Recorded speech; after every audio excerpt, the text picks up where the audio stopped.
Bom, pessoal, vamos lá. Vamos continuar o nosso assunto, né, sobre o uso da água e agora para na utilização nas barragens, né, nas usinas hidrelétricas. Tá? Então vamos lá. Bom, é importante dizer que a água é fundamental para a sobrevivência humana, mas é também usada para saneamento, transporte, irrigação, indústria, né, e também usada na produção de energia elétrica. Apesar dessa multiplicidade do uso e também por essa grande quantidade de finalidades, ela é um dos maiores problemas do mundo hoje em dia, em virtude dessas dificuldades que o homem tem em conviver harmoniosamente com a natureza. Isso é muito em função do paradigma de desenvolvimento que foi adotado e que é muito questionado hoje em dia. Avaliações sérias sobre o futuro da humanidade mostram que a importância da água é, é muito grande e que ela vai ser o motivo agora das guerras futuras. Tá? A geração hidroelétrica obrigatoriamente passa pela busca do desenvolvimento sustentável e é nesse contexto que é preciso enfocar os novos projetos. Como o tema é muito amplo, multidisciplinar, nós vamos aqui salientar alguns aspectos importantes e básicos, né, que ficam mais evidentes e que serão aí um subsídio aí para outros estudos mais aprofundados e futuros.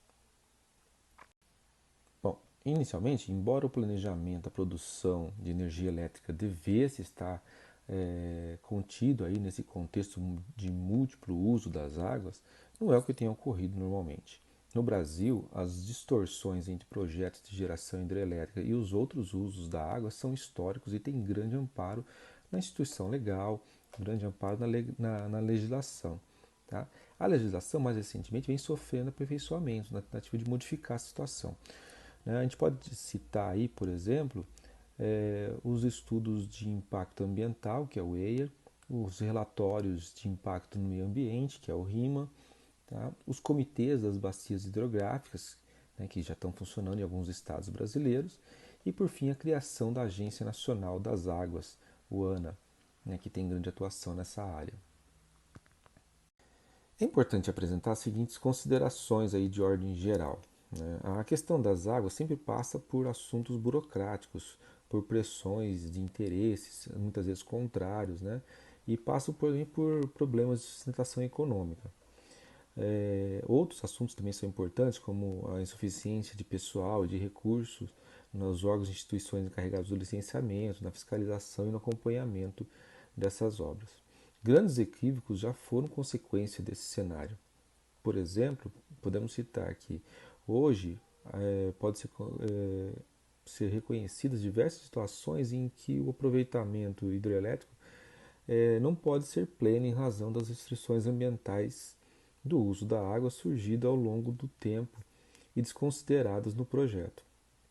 Essas limitações poderiam ter sido evitadas se fosse, desde o início, considerado aí o enfoque e o uso global da água, né, da água, do rio ou então da bacia hidrográfica no projeto. Há também situações opostas, em que projetos de outros usos hidráulicos deixaram de considerar a possibilidade de produção de energia elétrica. Ou ainda, projetos hidroelétricos que não aproveitaram a oportunidade para gerar outros benefícios, tais como pesca, lazer, navegação fluvial e etc. Há rios com diversos aproveitamentos hidrelétricos em cascatas, mas com baixa eficiência energética, em razão dos projetos terem sido concebidos de maneiras independentes, sem considerar o rio como um todo. Existem hidrelétricas, por exemplo, que alagaram uma quantidade desproporcional de terras em relação à quantidade de energia que geram, e outras que desalojaram grandes quantidades de população para as áreas inundadas. Esses exemplos refletem situações em que não foram considerados e não foram considerados e também não podiam ser evitados, dadas a legislação e as condições da época. Mas é importante tomar esses exemplos, essas situações, como exemplo para que não ocorra isso no futuro. Bom, e por fim, como consequência desse cenário, avaliar a ilicidade no contexto da água é da importância multidisciplinar envolvida na questão e outros usos e problemas relacionados com a adequação da gestão das águas. É importante incluir seriamente no planejamento dos aproveitamentos hidrelétricos cuidados necessários para a correta inserção ambiental dessas obras. Bom, depois dessas reflexões, né, de grande importância aí para o futuro, inicia-se o enfoque mais técnico, mais detalhado da geração de produção de energia elétrica e usando hidrelétricas. Esse enfoque técnico começa com a apresentação assim sucinta dos objetivos e dos principais aspectos hidrológicos que devem ser considerados aí no estudo de projetos de geração hidrelétrica. Um bom conhecimento de hidrologia é fundamental para que haja um maior aproveitamento dos recursos hídricos. Nesse campo, os problemas propostos e suas soluções interessam a vários especialistas, assim como cientistas políticos, ambientalistas, geólogos, biólogos, economistas, entre outros. Isso acontece porque cada projeto de aproveitamento hídrico supõe um conjunto de condições físicas e sociais e ambientais que devem ser condicionadas à melhor execução do projeto. Bom, além disso, cada aproveitamento de recursos hídricos requer algum tipo de concepção, planejamento, construção e operação de meios e domínio da utilização das águas, né? E isso é determinado pelas condições naturais e sociais onde o aproveitamento está. Esta é a razão assim pela qual não se tem assim projetos, não se pode aproveitar projetos padronizados para soluções relativas a recursos hídricos. Nas áreas de engenharia civil, o engenheiro civil é que é responsável pelo aprofundamento na hidrologia. Outras áreas da engenharia também aprendem noções básicas de hidrologia, principalmente para suprir a necessidade aí do dia a dia da prática do engenheiro. Esse é o nosso caso aqui na engenharia de biosistema. Vamos lá, ciclo hidrológico. Praticamente todo o abastecimento de água doce do mundo é resultante da precipitação e da evaporação das águas dos mares, dos lagos e dos rios. A transferência dessa água para o continente e a sua volta para os mares e mananciais de água doce é conhecido como ciclo hidrológico.